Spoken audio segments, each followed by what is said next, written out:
Bem, queridos, você está no Comente Bíblia, seja bem-vindo. Esse é o segundo vídeo dessa semana. Nós vamos continuar falando aqui sobre a questão de línguas, profecias e a ordem no culto, né? Paulo escrevendo aqui aos irmãos da igreja de Corinto. Ok? Você vai procurar na sua Bíblia cronológica, na página 1186, parte B. Fica comigo.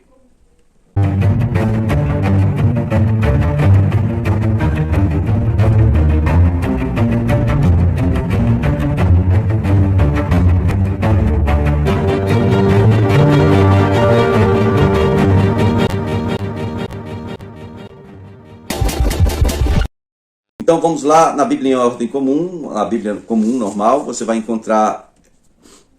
procurar a primeira carta de Paulo aos Coríntios, capítulo 14, versículo 20, onde nós paramos no último vídeo que fizemos. Diz assim: irmãos, deixem de pensar como crianças com respeito ao mal. Sejam crianças, mas quanto ao modelo de pensar, sejam adultos, pois está escrito na lei, não é na lei, é que está escrito nos profetas, mas na lei. Por meio de homens de outras línguas e por meio de lábios de estrangeiros falarei a este povo, mas mesmo assim eles não me ouvirão, diz o Senhor. Onde é que está escrito isso? Isaías 28, versículo 11 e 12. E quando é que foi que isso aconteceu, pastor? Isso aconteceu na descida do Espírito Santo, Pentecostes. Ok? Gente de todas as nações estavam ali em Jerusalém. E eles ouviam os discípulos falarem como se estivesse falando em sua própria língua materna. Mas cadê? Creram? Bom, da época alguns creram, outros não. Hoje em dia, judeu não crê que Jesus seja o Messias. Jesus era um judeu, mas ele não é visto como o Messias, né? Só vai ser reconhecido pelos judeus lá no final, não é agora. Bom, no versículo 22 vai dizer que as línguas são um sinal para os descrentes e não para os que creem. A profecia, porém, é para os que creem, não para os descrentes. Profecia é para os que creem. E aí ele vai dizer assim, versículo 23, assim, se toda a igreja se reunir e todos falarem em línguas, aí entra um descrente, vai dizer o quê? Está todo mundo doido aqui. Ninguém tem nada para mim aqui. Eu não compreendo nada que essa gente está dizendo. Mas se entrar algum descrente, enquanto todos estiverem profetizando, versículo 24, ele diz que esse descrente será convencido do pecado dele, vai cair de joelho, né? Porque o Senhor vai revelar os segredos do coração desse sujeito. E aí ele vai cair de joelhos e entender, e vai exclamar: realmente Deus está entre vocês. Então, mesmo que línguas é um sinal para os descrentes, enquanto a profecia é para os crentes, até nesse ponto de aparecer algum visitante em nossas reuniões, é vantajoso que todos estejam profetizando, segundo o apóstolo Paulo está falando aqui. Okay? Versículo 26 diz assim: que diremos, pois, irmãos? Quando os reunis, cada um de vocês tem um salmo, uma palavra, uma instrução, uma revelação, né? Uma palavra em uma língua ou uma interpretação. Tudo seja feito para a edificação da igreja. Eu queria só citar aqui essa parte que diz que cada um de vocês tem alguma coisa. Irmãos, olha, a coisa está tão séria que nós temos reuniões de oração na nossa igreja, só um exemplo. E dificilmente alguém tem alguma coisa. Culto é serviço, é prestação de serviço, é você apresentar algo, levar algo para apresentar diante do Senhor.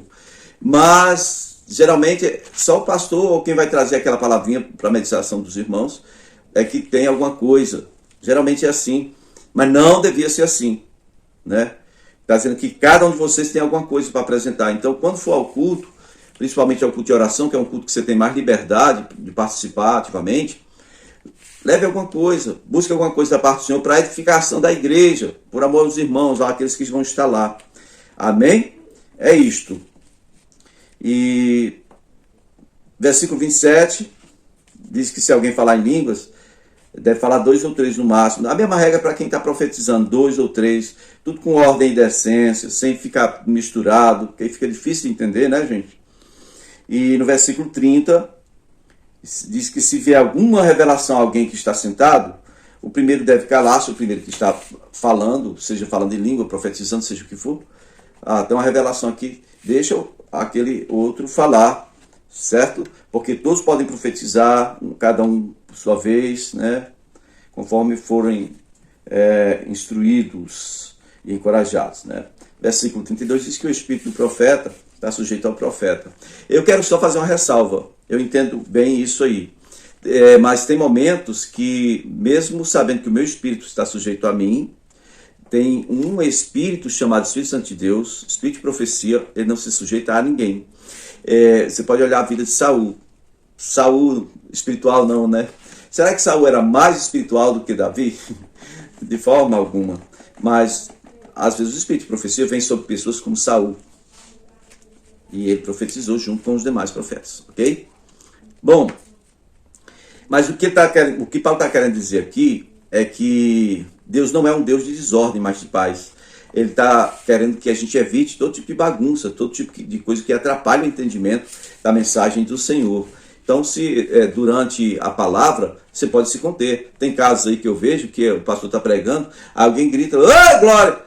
Por que não dá glória mais baixinho, né? Ou, sei lá, fala a língua muito alto. A pessoa que às vezes está visitando a igreja, está bem aqui, ó, querendo ouvir, entender o que o pastor está falando, o cara bem do lado aqui ou atrás dá um gritão.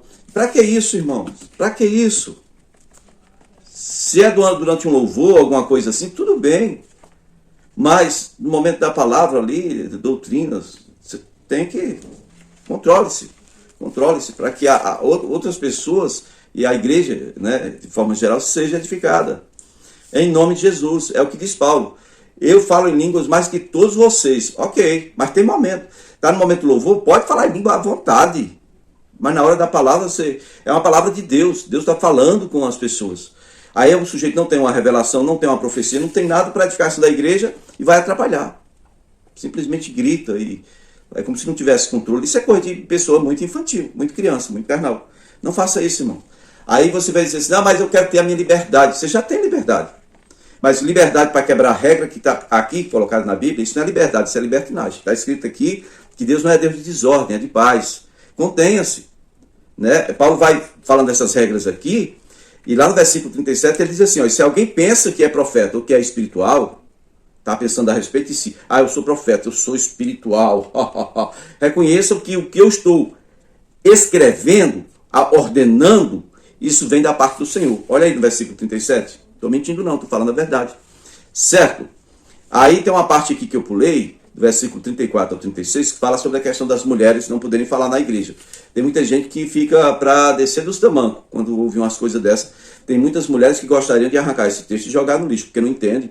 Ou tem algumas que querem achar uma outra interpretação. Eu entendo da seguinte forma, quando ele diz no versículo 34, permaneçam as mulheres em silêncio nas igrejas, pois não é permitido falar, antes permaneçam em submissão, como diz a lei. Se quiserem aprender alguma coisa, que perguntem seus maridos em sua casa, pois é vergonhoso uma mulher falar na igreja. A questão é a seguinte, lá quem realmente expunha a palavra eram os homens. Só que assim, as mulheres, isso é um costume que veio lá dos judeus, irmãos. A igreja nasceu no meio do judaísmo, no seio do judaísmo. Os 12 apóstolos eram judeus, eram israelitas, ok? Tinham os costumes judaicos. Então, isso aqui foi herdado de lá. Porém, esse não poder falar, que é a oportunidade. Para você ter uma ideia, a criança, quando ia para o templo, só aos 13 anos, depois, dos 12 anos para os 13 anos, ele passaria pelo bar mitzvah, né, uma espécie de batismo, um negócio assim, e aí ele poderia perguntar, se fosse homem, mulher nunca, nem na idade tenra, nem na média, nem na velhice, mulher nunca podia falar, isso no meio dos judeus, e isso foi herdado de lá para cá, para a época do Paulo aqui. Porém, adaptando para hoje, seria mais ou menos o seguinte, aqueles falatórios. Irmã, se você tiver com muita ansiedade para saber alguma coisa, anota. Depois você pode perguntar ao próprio pastor, ou seu marido, teu marido não tem. Pergunta ao pastor, pergunta àquele que estava pregando, anota, tem celular, você anota ali rapidinho, não tem problema. Não é legal é você ficar conversando, perguntando no meio da pregação também, escuta aqui, o que ele está querendo dizer aí com isso? Não, irmão. Tá bom? Isso aí serve para a irmã e serve para os irmãos também. Serve para as crianças, que é, né, adolescente, ou para alguém que acabou de chegar na igreja e não tem muito desconfiômetro dessa questão de regra de culto. Ok? E, bom, versículo 38, versículo 39, diz assim, meus irmãos, Busquem com dedicação profetizar e não proíbam o falar em outras línguas. Mas tudo deve ser feito com decência e ordem. Para quê? Para que a igreja seja edificada. Tá bom? Para que a igreja seja edificada. Um segundo assunto está em Coríntios capítulo 15, do versículo 1 ao 4, fala da declaração do Evangelho. Diz assim: irmãos, quero lembrar-lhes o Evangelho que lhes preguei, o qual vocês receberam e no qual estão firmes. Por meio deste Evangelho vocês são salvos, desde que se apeguem firmemente à palavra que lhes preguei.